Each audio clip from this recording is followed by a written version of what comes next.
Saya meyakini bahwa teman-teman hari ini berupaya untuk mengakali keterbatasan anggaran. Tapi dalam upaya mengakali itu, jangan akali hanya untuk kepentingan diri sendiri. Kita memilih republik, bukan kerajaan. Kita memilih republik, bukan kesultanan. Kita memilih republik, bukan negara agama. Di dalam upaya untuk menerangkan bahwa common good itu adalah kepentingan kita bersama. Republik itu satu nafas dengan demokrasi itu.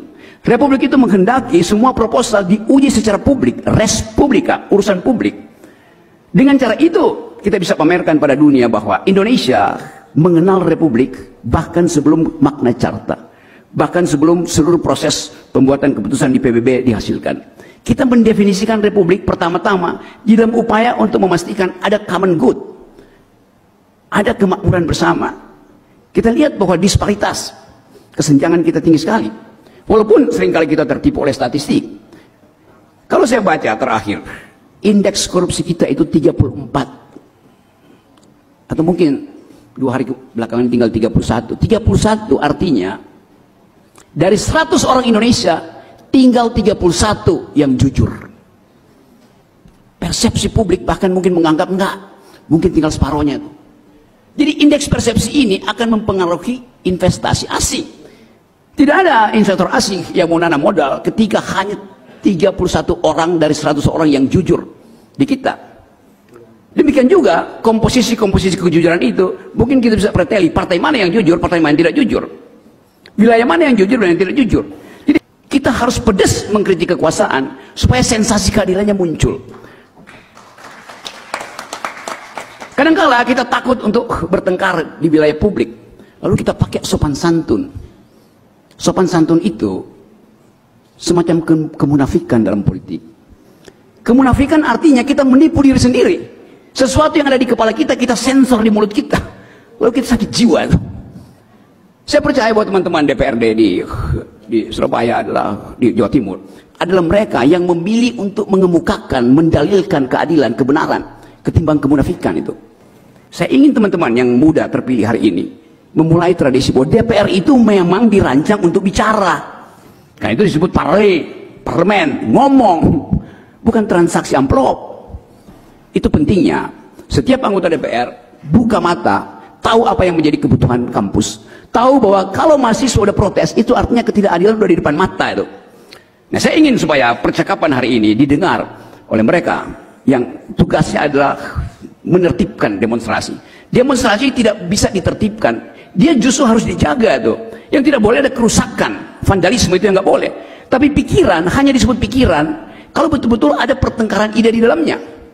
Saya percaya bahwa jumlah pikiran di ruangan ini bisa menghasilkan kembali Indonesia yang berpikir. Kita punya slogan di sini, merdeka atau mati. Kita tambahkan hari ini, berpikir atau dungu. Saya menginginkan bahwa penghormatan terhadap kebijakan publik hari-hari ini harus dimulai dengan penghormatan perjuangan kaum perempuan. Kenapa? Karena setiap kali terjadi kesulitan ekonomi, yang pertama kali menderita adalah kaum perempuan. Begitu ada deflasi, artinya daya beli perempuan itu tak mungkin lagi memenuhi harapan anak-anaknya yang lagi sekolah. Setiap pagi ibu-ibu buka dompetnya tinggal 20.000, padahal takut anaknya mesti pakai Gojek, habis kemampuannya. Harapan dia berhenti justru karena ekonomi memburuk. Jadi sekali lagi kita ingin supaya persoalan-persoalan yang ada di Jawa Timur bisa diselesaikan kalau ada kepastian bahwa anggota DPRD-nya akan bekerja untuk rakyat. Anggota DPRD memang akan dibebani oleh problem-problem yang tidak sama dengan anggota DPR pusat. Tidak ada anggota DPR pusat yang tengah malam didatangi oleh seorang perempuan yang lagi hamil, kan dihamil oleh pacarnya dan tidak mau bertanggung jawab. Tetapi anggota DPRD sampai ke daerah-daerah harus 24 jam berpiket, menerima keluhan. Ada tetangga yang tiba-tiba nggak tahu bagaimana BPJS-nya kok terhalang. Anggota DPRD terpaksa mesti keluarin uang yang nggak mungkin dilakukan oleh anggota DPRD pusat. Anggota DPRD pusat datang ke sini mengatakan kunjungan daerah, foto-foto di depan kantor kelurahan, lalu dianggap udah itu namanya kunjungan. Kunjungan artinya tiba di tempat di mana ada masalah itu, dan hanya anggota DPRD yang tahu. Kemampuan itu yang saya kira dibebankan pada teman-teman, dan teman-teman pasti akan disiksa oleh keadaan hari ini. Tapi siksaan itu adalah siksaan peradaban. Kalian butuh kekuatan emak-emak, karena cuma pada perempuan misery dan painful bisa dia tahan. Laki-laki mampu untuk menahan rasa sakit secara fisik, digamparin, berkelahi di atas secara fisik.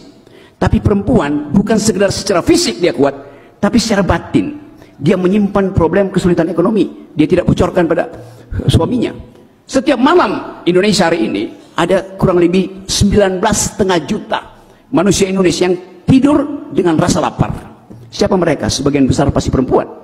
Karena perempuan akan berbohong pada suaminya, sudah makan bu?